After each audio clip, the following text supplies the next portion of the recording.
They say the human mind can only handle so much fear before it shuts down and slips somewhere else.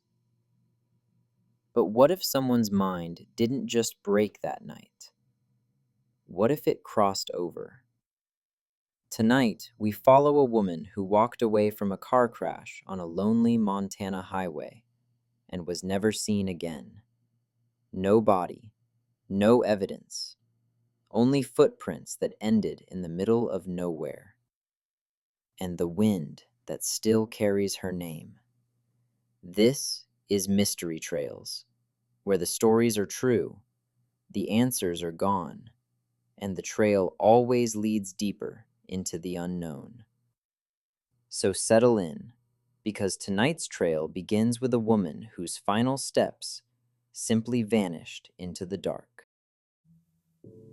There are places in America where the horizon feels endless, where silence can stretch for miles, and the wind carries secrets older than memory. On one such road, in the empty heart of eastern Montana, a woman vanished into the night. Not a myth, not a legend, a real woman. Her name was Patricia Meehan. It was the spring of 1989. Patricia was 37 years old, a quiet soul from Pittsburgh who had traded city life for the wide open skies of Montana. She loved the land, the animals, the calm. But in the weeks before she disappeared, something began to trouble her.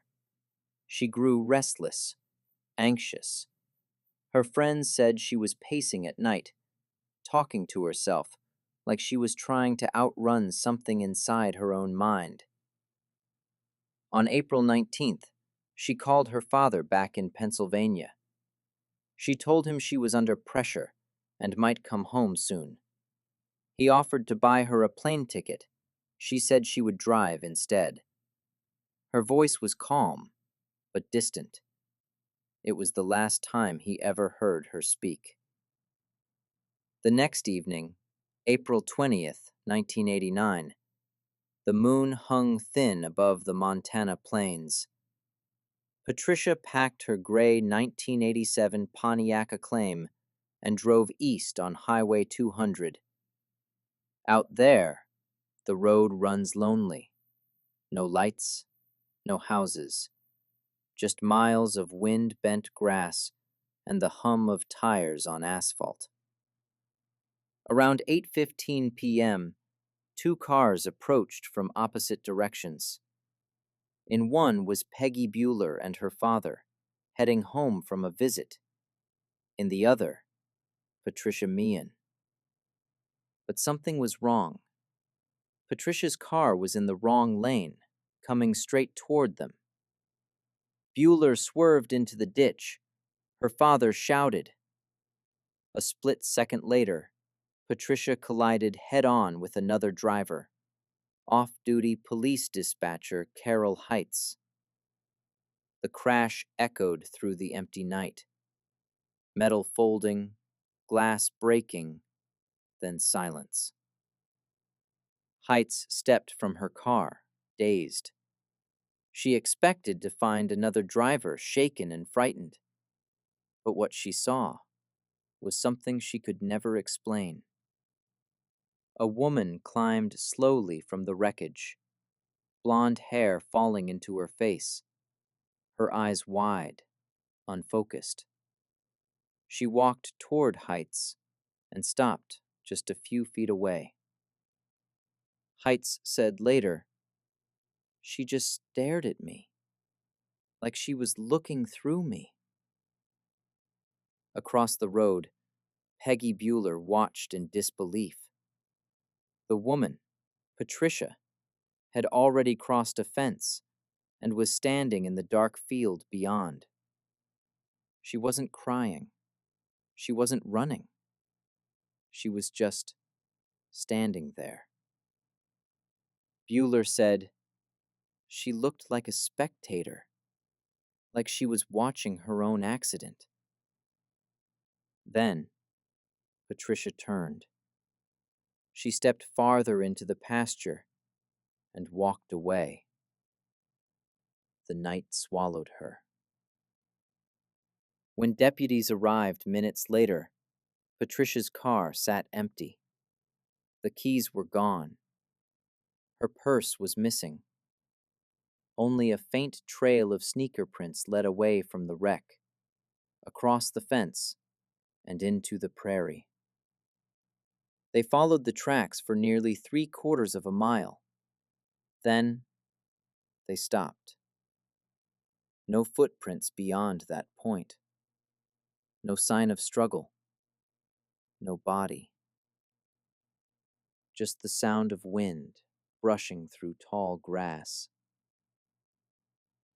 At dawn, searchers came from every direction. Helicopters circled overhead. Volunteers rode horses through coulees and gullies. They scoured barns, wells, and empty homesteads. But there was nothing. Her parents flew in from Pennsylvania. Thomas and Dolores Meehan, desperate for answers.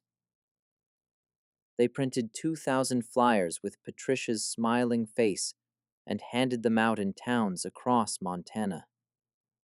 Days turned into weeks, weeks into months, and still no trace.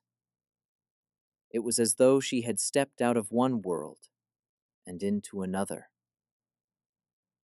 Then came the sightings. A blonde woman seen sitting alone at a Hardee's restaurant in Luverne, Minnesota. She sat there for 5 hours, staring out the window, drinking water, saying nothing. A truck stop waitress in Sioux Falls swore she saw her too, pale, quiet, mumbling to herself through the night. In Bozeman, Montana, Patricia's old home, 2 waitresses claimed she'd returned.